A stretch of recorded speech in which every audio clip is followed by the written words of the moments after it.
बिस्मिल्लाहिर्रहमानिर्रहीम। अस्सलाम वालेकुम। ये जो वीडियो है ये मैं इसमें रीडिंग एक्सप्लेन करूँगा। रीडिंग में टोटल 8 किस्म के क्वेश्चन होते हैं। तो ये जो पहले 3 टाइप के क्वेश्चन हैं ना, ये सीक्वेंस में नहीं होते, और जो बाकी हैं ना 5 वो होते हैं सीक्वेंस में। ये मैं बाद में बताता हूँ कि सीक्वेंस का क्या मतलब है और नॉट इन सीक्वेंस का क्या मतलब है। तो पहला टाइप का क्वेश्चन हो गया लिस्ट ऑफ हेडिंग। इसका तो सबको पता है कि पैराग्राफ की हेडिंग बतानी होती है कि ये क्या है, इस पैराग्राफ की क्या हेडिंग है।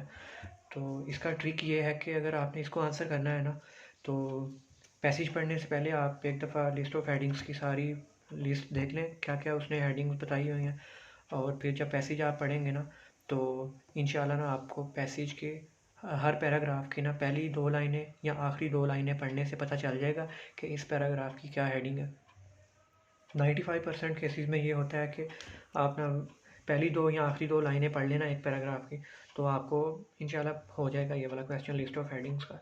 अच्छा, उसके बाद सेकंड टाइप का क्वेश्चन है हमारा विच पैराग्राफ कंटेन्स फॉलोइंग इन्फॉर्मेशन, या फिर कई दफ़ा होता है which section contains following information, तो वो भी सेम ही है। तो इसमें ये होता है कि आप उन्होंने ना 1-2 स्टेटमेंट्स दी होती हैं और वो बताती हैं कि ये किस पैराग्राफ में डिस्कस किया है।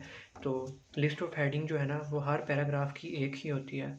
मतलब कि ABCDEF उसने पैराग्राफ दिए हैं, तो जो ए पैराग्राफ है ना उसकी एक ही हेडिंग बनेगी।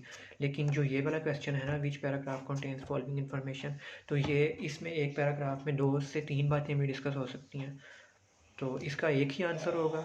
इसके 2 या 3 आंसर भी हो सकते हैं। मतलब एक पैराग्राफ के अंदर दोनों तीनों बातें ही हो सकती हैं ये वाली। और जो मैचिंग वाला क्वेश्चन है, इसमें 2-3 रिसर्चर्स के नाम लिखे होते हैं उन्होंने एंड पे, और ना स्टेटमेंट्स वगैरह साथ दी होती हैं। तो आपने मैच करना होता है कि ये वाली स्टेटमेंट किस रिसर्चर की है और नीचे वाली स्टेटमेंट्स किस रिसर्चर की हैं। तो जो ये वाले 3 क्वेश्चन हैं ये हमेशा सीक्वेंस में नहीं होते, क्योंकि अगर फ़र्ज़ किया पहली लिस्ट ऑफ हेडिंग है, तो अब फ़र्ज़ किया एक मिनट अब फ़र्ज़ किया ये वाले हैं लिस्ट ऑफ हेडिंग्स। तो अगर सीक्वेंस में होते तो फिर तो ये वाली ए की हो जाती, पैराग्राफ ए की हेडिंग हो जाती, ये वाली बी की हो जाती, ये वाली सी की हो जाती, ये वाली डी की। तो ये तो क्वेश्चन ही नहीं थे बनते। तो इसलिए ये वाले जो है ना लिस्ट ऑफ हेडिंग्स, ये कभी भी सीक्वेंस में नहीं आती। ये हो सकता है कि लास्ट पैराग्राफ की हेडिंग हो, ये वाली सेकंड लास्ट की हो। मतलब ये रैंडम होते हैं, ये सीक्वेंस में नहीं होते। अच्छा, उसके बाद आ गया हमारा विच पैराग्राफ कंटेन्स फॉलोइंग इन्फॉर्मेशन। तो ये भी हमेशा सीक्वेंस में नहीं होता। अब ये वाला है पैराग्राफ, फर्स्ट किया ये वाला क्वेश्चन है ना कि which section contains following information. तो जब आपने इसको सोल्व करना है तो आपने एक दफ़ा इसकी पढ़ ली ये वाली स्टेटमेंट, फिर आपने पैसेज पढ़ना है। तो ये भी रैंडम होते हैं, और ऐसा भी हो सकता है कि ये वाली बात भी पैराग्राफ उसने सी में डिस्कस की हुई है, और हो सकता है कि ये भी सी में की हो। तो मतलब कि एक पैराग्राफ के अंदर वो दोनों बातें भी डिस्कस कर सकता है, और हो सकता है कि एक पैराग्राफ के अंदर कोई भी बात ना डिस्कस की हो। तो ये भी हमेशा सीक्वेंस में नहीं होता क्वेश्चन। और इसमें एक पैराग्राफ के अंदर 2 भी बातें डिस्कस हो सकती हैं, और एक पैराग्राफ में 3 भी हो सकती हैं, एक में 1 भी हो सकती है, और हो सकता है कि किसी पैराग्राफ में उसने कोई भी बात डिस्कस ना की हो। अच्छा, ये वाले 3 क्वेश्चंस हमारे हो गए। उसके बाद जो हमारे नेक्स्ट 3 किस्म के क्वेश्चंस हैं ना, वो हो गए 3 नहीं 5 किस्म के। True false not given, MCQs, answer the questions, diagrams और fill in the blanks. True false not given का तो सबको पता ही है ना कि 2-3 स्टेटमेंट्स दी होंगी, और जैसे ये येस नो नॉट गिवन है, तो ये भी उसी तरह का ही है, ट्रू फॉल्स नॉट गिवन की तरह का। तो इसमें यह है कि आपने पैसेज पढ़ना है, और अगर तो बिल्कुल उसके साथ मैच कर रही है स्टेटमेंट, तो आपने कहना है येस या ट्रू। अगर उसने येस कहा है तो फिर आपने येस लिख देना है। अगर उसके बिल्कुल अपोजिट लिखी हुई है तो फिर आपने कहना है नो। लेकिन अगर इन दोनों से अलावा हट के कोई भी बात है ना, तो आपने कहना नॉट गिवन। मतलब कि अगर एग्जैक्ट लिखा हुआ है तो येस, अगर बिल्कुल अपोजिट लिखा हुआ है तो नो, अगर कोई भी बात इसके अलावा है ना दोनों के, तो फिर वो नॉट गिवन है। अच्छा जी, उसके बाद आ गया हमारा MCQs वाला पार्ट। MCQs सबको पता ही है कि 2-3 आंसर दिए होंगे एक स्टेटमेंट के नीचे, उनमें से कोई सेलेक्ट करना है। और आंसर दी क्वेश्चन इसमें मोस्टली हो सकता है कि आपको कहें कि आंसर सेलेक्ट 2 आंसर्स या 1 आंसर, मतलब डबल सेक्शन वाला भी हो सकता है MCQ, तो सिंगल सेक्शन वाला भी। अच्छा, और डायग्राम वाला, डायग्राम में ये होता है कि आपने लेवलिंग करनी होती है कि ये वाला पार्ट क्या था, या कोई मैन्युफैक्चरिंग का प्रोसेस आ जाए, फर्स्ट यूरिया का या मिल्क प्रोडक्शन का कोई, या केमिकल का कोई प्रोडक्शन का आ जाए प्रोसेस, तो उसमें आपने ना स्टेप वाइज सारी चीज़ें लिखनी होती हैं। और फिल इन दी ब्लैंक्स ये भी 1 वर्ड या 2 वर्ड हो सकते हैं। तो जो ये वाले ये 5 किस्म के क्वेश्चन हैं ना, true false not given, MCQs, answer the questions, diagram labelling और फिल ब्लैंक्स, ये वाले क्वेश्चंस हमेशा सीक्वेंस में आएंगे। सीक्वेंस से मुराद ये है कि जब आपने कोई पैसेज शुरू करना है ना, तो सबसे पहले आपने ना देखना है कि सीक्वेंस में है या नहीं। अब ये वाला जो है ना, यस नो नोट गिवन, ये हमेशा सीक्वेंस में होगा। तो आपने करना है कि सीक्वेंस वाले क्वेश्चंस का पहला क्वेश्चन पढ़ लेना है। आपने अब इसको पढ़ लेना है, slow language development in children is likely to prove disappointing to their parents. अब आपको इनकी पढ़ने की ज़रूरत नहीं है अभी। आपने इसको इसमें से 2-3 पॉइंट्स, डिसअपॉइंटिंग और स्लो लैंग्वेज डेवलपमेंट, ये इस तरह की चीज़ें ना आपने हाईलाइट कर लेनी है। और ये जो है ये भी मैचिंग है, ये हमारा सीक्वेंस में नहीं था क्वेश्चन, तो इसको भी आपने सिर्फ इनके नाम देख लेने हैं। और फिर आपने पैसेज की तरफ चले जाना है। तो जैसे ही आपने पैसेज 1 पढ़ा, आपको पता चल जाएगा कि इनमें से कोई बात उसने डिस्कस की है पैराग्राफ ए में या नहीं, ये भी आंसर हो जाएगा आपका।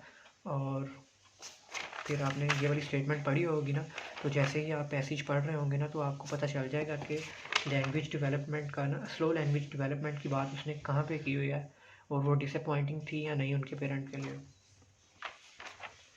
तो जहाँ पे ये वाला आ जाएगा, अब मैं वीडियो मतलब कि टाइम थोड़ा शॉर्ट रखने के लिए पूरा तो नहीं पढ़ सकता, लेकिन मैं कोशिश करता हूँ कि आपको किस तरह पढ़ूँ। आपने ये वाला पढ़ लिया और फर्स्ट किया, आपको इसका यहाँ पे कहीं आंसर मिल गया ये वाला, तो आपने ऐसे करना, उसको आंसर करके ना, जैसे ही आपने इसको आंसर कर लिया ट्रू है या फॉल्स है या नॉट भी हमारा, फिर उसके बाद फ़ौरन ये वाली स्टेटमेंट पढ़ लेनी है।